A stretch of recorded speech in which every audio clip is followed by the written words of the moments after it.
बिस्मिल्लाहिर्रहमानिर्रहीम। अस्सलाम वालेकुम। इमरान खान साहब जब भी जेल में उनके साथ वकला की मुलाकात होती है तो ज़ाहिर है ख़बरें आती हैं, और आजकल के जो हालात हैं, जो दिन हैं, इसमें इमरान खान साहब की गुफ्तगू बहुत इंपॉर्टेंट है। इसलिए इंपॉर्टेंट है क्योंकि बाहर एक माहौल बना दिया गया है कि जनाब अब तो ये हुकूमत बहुत मजबूत हो चुकी है, अब तो ये निज़ाम बहुत मजबूत हो चुका है, अब तो इमरान खान साहब के पास बातचीत के अलावा कोई चारा नहीं है। अब तो पाकिस्तान और भारत की जो जंग हुई और उस जंग के बाद उसमें तो कोई शक नहीं है कि पाकिस्तान ने जिस तरह से भारत को धूल चटाई, तो कहा यह जा रहा है कि उसके बाद ये हुकूमत, ये निज़ाम बहुत स्ट्रॉन्ग हो गया है। तो अब इमरान खान के पास सरेंडर करने के अलावा कोई चारा नहीं है, ये माहौल बनाया गया। फिर पीटीआई के अंदर चाबी वाले खिलौने वो भी आपके सामने हैं कि वो ये तरह तरह की बातें कर रहे थे कि हम तहरीक नहीं चला सकते, हम सड़कों पर नहीं आ सकते, आवाम नहीं निकलेगी, हमें बातचीत करनी चाहिए, हमें हुकूमत से बातचीत करनी चाहिए। फिर एक चीज़ और आप देखें कि अंसार अब्बासी साहब को पीटीआई के अंदर से खबरें फीड की जाती हैं, पीटीआई के अंदर से अंसार अब्बासी साहब को खबर दी जाती है, और अंसार अब्बासी साहब की आप सारी खबरें उठाकर देख लें, उसमें एक पीटीआई के अहम लीडर का नाम आपको तकरीबन हर खबर में नजर आएगा, जिससे आपको ये समझ आती है कि अंसार अब्बासी साहब जो है वो उनकी ब्रांडिंग कर रहे होते हैं, उस रहनुमा की, उसको अच्छा बनाकर पेश कर रहे होते हैं। और अंसार अब्बासी साहब हमेशा फेक न्यूज़ देते हैं। मसलन आप देखें, पहले अंसार अब्बासी साहब ने एक बहुत बड़ी खबर लगा दी जिसमें अंसार अब्बासी साहब ने यह कहा कि जनाब ये जो इमरान खान साहब हैं वो शहबाज शरीफ के साथ मुज़ाकरात करने के लिए तैयार हो गए हैं। ये अंसार अब्बासी साहब ने खबर लगाई। उसके बाद 2 दिन बाद जब अलीमा खान बाहर आई और अलीमा खान ने आकर कहा कि इमरान खान ने कहा है कि वो चोरों, डाकुओं, लुटेरों से किसी तरह की कोई बात नहीं करेंगे, तो अंसार अब्बासी साहब ने अगले दिन कहा इमरान खान ने यू टर्न ले लिया। भाई आपको शर्म नहीं आती? आप बताएं कि आपने झूठी खबर लगाई थी कि इमरान खान शहबाज शरीफ से जो है वो मुज़ाकरात करने के लिए तैयार हो गए, और अब आप कह रहे हैं कि इमरान खान ने यू टर्न ले लिया। खबर तो आपने झूठी लगाई। अब आज फिर उन्होंने खबर लगाई जिसमें वो खुद अपनी खबर दूसरी को निगेट कर रहे हैं, पहली को निगेट कर रहे हैं कि इमरान खान शहबाज शरीफ से बात करने के लिए तैयार ही नहीं है। भाई इमरान खान का पहले दिन से मौक़िफ़ है कि मैं चोरों, डाकुओं, लुटेरों से बात नहीं करूँगा, मैं इस हुकूमत से इसलिए बात नहीं करूँगा, इनके पास कोई इख्तियार नहीं है, इनके पास कोई ताकत नहीं है। शहबाज शरीफ के पास, शहबाज शरीफ सांस अपनी मर्जी से नहीं ले सकता। शहबाज शरीफ वहां तुर्किया जाता है, वहां भी जाके सलूट मार रहा है। मतलब आप अंदाजा लगाएं, जहां शहबाज शरीफ जाते हैं कोई ना कोई गुल खिला के आते हैं, कोई ना कोई कारनामा करके आते हैं। तो एक ऐसे टाइम के ऊपर जब एक बाहर माहौल बनाया जा रहा था कि जनाब इमरान खान साहब जो हैं वो अब तो बड़ा मसला हो गया है, अब तो जल्दी बाहर नहीं आ सकते और उनका काम खराब हो गया है, अदालतें फतह हो गई हैं, 26 तरमीम के पास अदालतों के इख्तियार में कुछ रहा नहीं है, ये बात तो ठीक है। तो अब इमरान खान को बात ही करनी पड़ेगी, इमरान खान को सरेंडर करना पड़ेगा। इमरान खान कमजोर विकेट पे हैं और ये निज़ाम स्ट्रॉन्ग विकेट के ऊपर है। लेकिन इमरान खान साहब की आज की जो गुफ्तगू है, पिछले 2 दिन की जो गुफ्तगू है, उस गुफ्तगू ने ये कैटेगोरिकल बता दिया है कि इमरान खान ये कह रहा है कि ये जो खौफ फैलाया जा रहा है, ये खौफ मेरे जूते की नोक पर है। इमरान खान के जो अल्फाज हैं वो पहले से ज्यादा सख्त हैं। इमरान खान का मौक़िफ़ वही है जो पहले दिन था। इमरान खान ने पहले दिन जिन चीज़ों पर इनकार किया था, उन चीज़ों पर आज भी इमरान खान ने इनकार किया। इमरान रियाज खान साहब ने एक इंटरव्यू में ये बताया था कि जब इमरान खान साहब को जो गिरफ्तार किया गया तो उस वक्त इमरान रियाज खान साहब जबरी तौर पर गुमशुदा अगवा थे, तो अगवाकारों ने जाकर इमरान रियाज खान साहब से कहा कि इमरान खान को उठा लिया है, पकड़ लिया है, तो कितने दिनों में टूट जाएगा।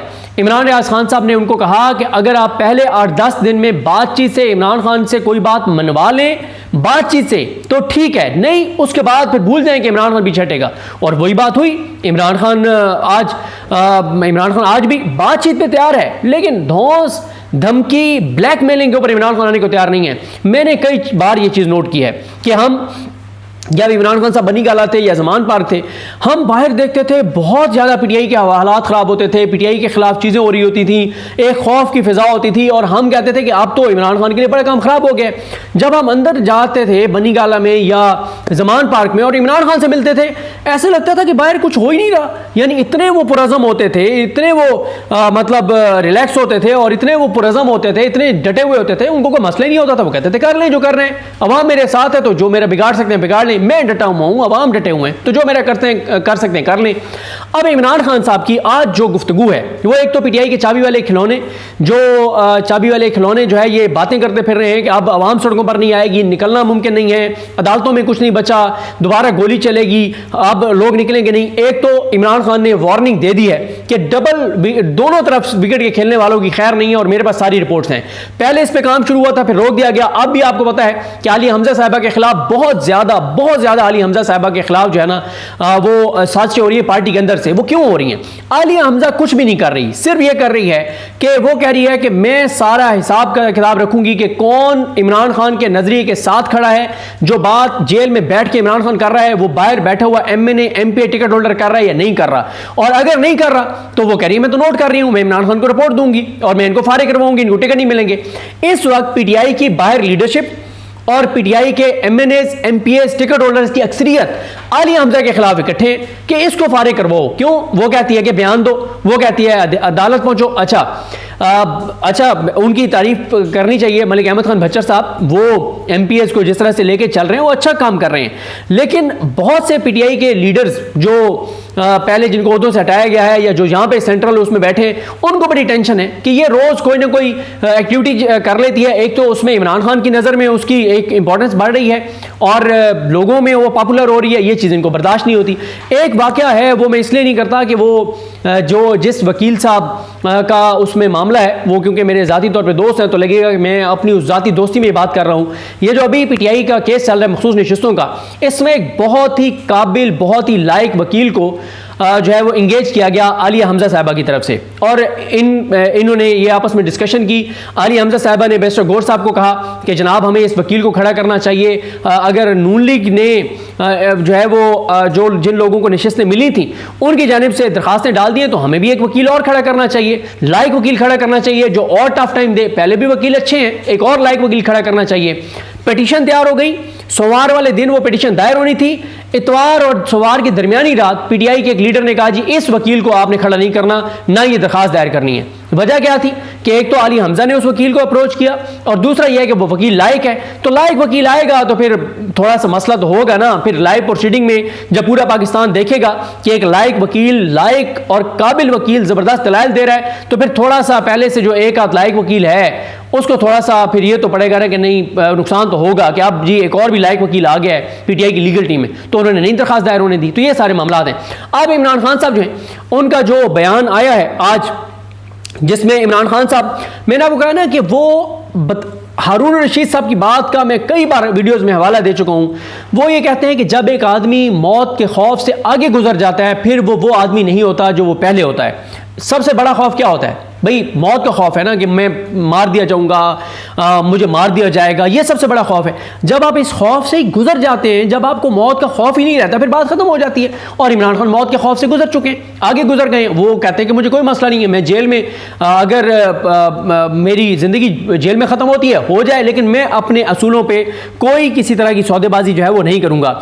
अब इमरान खान साहब जो हैं उनकी जो अभी आज का जो बयान सामने आया है उसमें इमरान खान साहब कहते हैं कि मुझे 2 साल पहले कहा गया कि 3 साल के लिए पीछे हट जाऊं और मौजूदा निज़ाम को चलने दूं, लेकिन मैं किसी यजीद के कहने पर 3 साल तो क्या 3 मिनट भी खामोश नहीं रहूंगा। आप अल्फाज चेक करें, एक ऐसे टाइम के ऊपर ये अल्फाज जब पूरा निज़ाम इतना स्ट्रॉन्ग हो चुका है और पूरी अदलिया इतनी स्ट्रॉन्ग हो चुकी है निज़ाम के साथ कि जो वो चाहते हैं वही फैसला आता है, जो वो चाहते हैं वही होता है। हाई कोर्ट्स हो, सुप्रीम कोर्ट हो, डिस्ट्रिक्ट जुडिशरी हो, हर जगह पे 26वीं तरमीम के बाद खाता खत्म हो गया आज़ाद अदलिया का। लेकिन इमरान खान के अल्फाज में, उनके लबो लहजे में, उनके अज़म में 1% भी फ़र्क नहीं आया।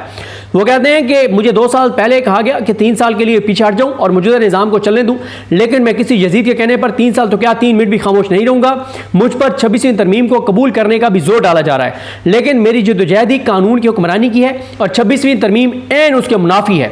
मुझसे 9 मई की माफ़ी मांगने का मुतालबा किया जाता है, मगर माफ़ी वो लोग मांगे जिन्होंने CCTV फुटेज चुराई है, जिन्होंने औरतों की इज्जतें पामाल की, लोगों के घरों का तकद्दुस बर्बाद किया, हज़ारों सियासी वर्कर्स को जेलों और अकूबत खानों में डाला और बेगुनाह लोगों को शहीद किया। 9 मई के केसेस की 1 घंटा भी मेरिट पर समाअत हो तो ये बेबुनियाद मुकदमात फौरी खत्म हो जाएंगे। लेकिन अलमिया यह है कि यहाँ इंसाफ होता तो दूर की बात है, इंसाफ होता नजर भी नहीं आ रहा। इमरान खान साहब कहते हैं कि जुल्म से कौमें कभी खत्म नहीं होती बल्कि नए सिरे से बनती हैं। ये बहुत बड़ी बात उन्होंने किया कि जुल्म से कौमें खत्म नहीं होती, कौमें नहीं बनती हैं, और वो बन रही है कौम। पहली बार पाकिस्तान के लोग कौम बन रहे। इमरान खान कहते हैं कि नबी करीम सल्लल्लाहु अलैहि वसल्लम ने 13 साल मुश्किल तरीन वक्त काटा, लेकिन आप सल्लल्लाहु अलैहि वसल्लम डटे रहे और बिलाखिर सुरखरू हुए। हम सबको आप सल्लल्लाहु अलैहि वसल्लम के नक्श कदम पर चलते हुए बहसियत कौम डट के आखिरी दम तक मुकाबला करना होगा। जब इंसाफ का हर दरवाज़ा बंद कर दिया जाए फिर पुरअमन एहतजाज के सिवा कोई रास्ता नहीं बचता। तहरीक इंसाफ समेत पूरी कौम को पैगाम देता हूँ कि मुल्क गिर एहतजाज के लिए तैयार हो। एक ऐसे वक्त में जब कहा जा रहा है कि सब कुछ खत्म हो गया है, अब कोई इमरान खान का चांस नहीं है। वो अंदर से बैठ के, जेल से बैठ के कह रहा है कि मैं डटा हुआ हूं, मैं लड़ूंगा इस निज़ाम से आखिरी सांस के आखिरी सांस तक, खून के आखिरी कतरे तक लड़ूंगा, पीछे नहीं हटूंगा, डील नहीं करूंगा, सरेंडर नहीं करूंगा। और वो आगे बढ़ने की बात कर रहा है, वो दोबारा निकलने की बात कर रहा है, वो दोबारा आज़म, वो हौसला दे रहे हैं पूरी कौम को कि आप लोग परेशान ना हो, मायूस ना हो, ये वक्त गुजर जाएगा, ये मुश्किल गुजर जाएगी और हम एक कौम बन के आगे बढ़ेंगे और मुल्क को आगे लेकर जाएंगे।